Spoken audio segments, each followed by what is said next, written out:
Hey guys, in this video I'm going to show you how to sign up to Bluebeam Revu. If you find this video helpful, please consider to like this video and subscribe to my channel. In saying that, let's just jump straight into the video.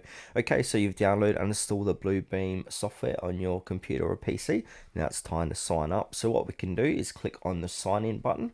So click on that and that's going to load up a little box like so.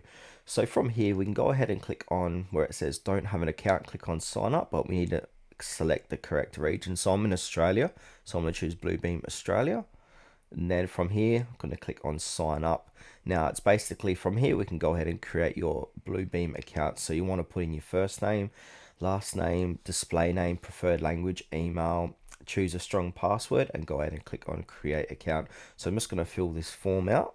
Alright, so I've filled out all this for my credentials and I want to go ahead and click on create account.